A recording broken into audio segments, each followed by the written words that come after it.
They call us bitter, as if sweetness keeps us safer, as if we should shrink to be favoured, as if catcalls are compliments to savour, as if staying silent might have just saved her. They call us dramatic, as if facts lose their force when we feel so empathic, as if it's unnatural to react or be somewhat erratic when we're force-fed lies that compliance is right whilst resistance is problematic. They call us crazy, say, give us a smile, why is she looking so cagey, as if our wide-eyed fury is delusional, hazy, as if letting him get away with it makes you more of a lady.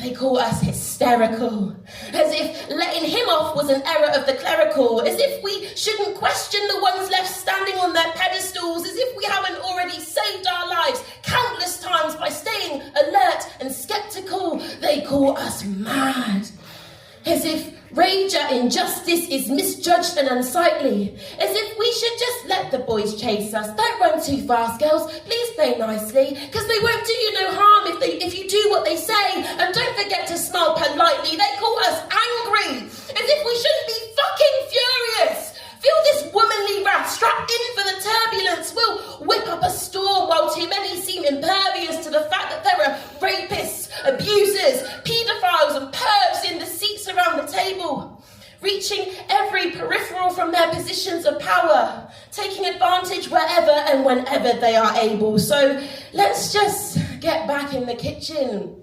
Keep sifting lumps from flour. Whisk this rage into a batter. Needing our unmet needs, then leave to rise for a few hours. Line your tin, find fire within, then bake into a cake. Lose your cool, serve piping hot. There is no time to waste, it tastes like we have had enough.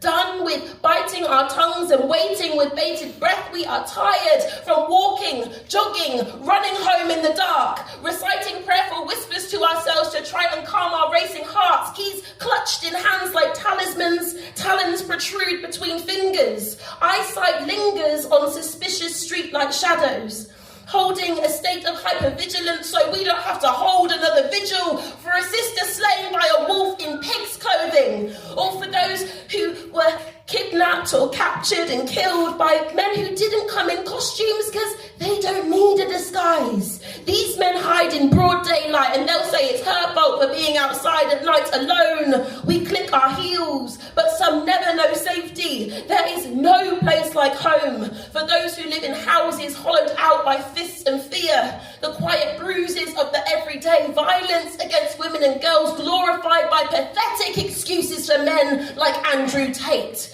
Preaching that boys will be boys and boys will turn to men and men will always get their way. Whilst the world murmurs in her ears, stay small, stay soft, smile, obey.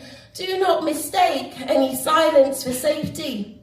We will not survive by staying quiet and polite. I will bite off your fucking finger if you try to hush me again. I found my fight when I listened to the women who were told to stop screaming if they wanted to be seen as sane, but they kept on screaming anyway, and so I say this in service to you all. We praise the tired women and the wired women and the women who sing and lift your spirits higher women, the try me women, the why me women, and the time has come to start setting fires women, the bright spark women, the burnt out women, the girls who had to grow up too soon into women, the ones who were too young to know at the time that what he did to you was wrong, but now we realise as women, the women who didn't say something sooner because they assumed they'd be called silly women, the women who speak up when the world says shut up women, the warriors and the warrior women, the survivors, the thrivers and the just trying to get by women, the ones who stayed, the ones who left, and the ones who made it out alive women, the ones who didn't make it out alive women, the ones who made it too clear for them to deny it women, the kick off the door to the birdcage women, the women who held their rage in one hand and with the other they raised us women, the women who taught me how to be mad, and there is a lot to be mad about women. We thank the bitter women, we praise the hysterical women, and we show absolute adoration for all the angry women.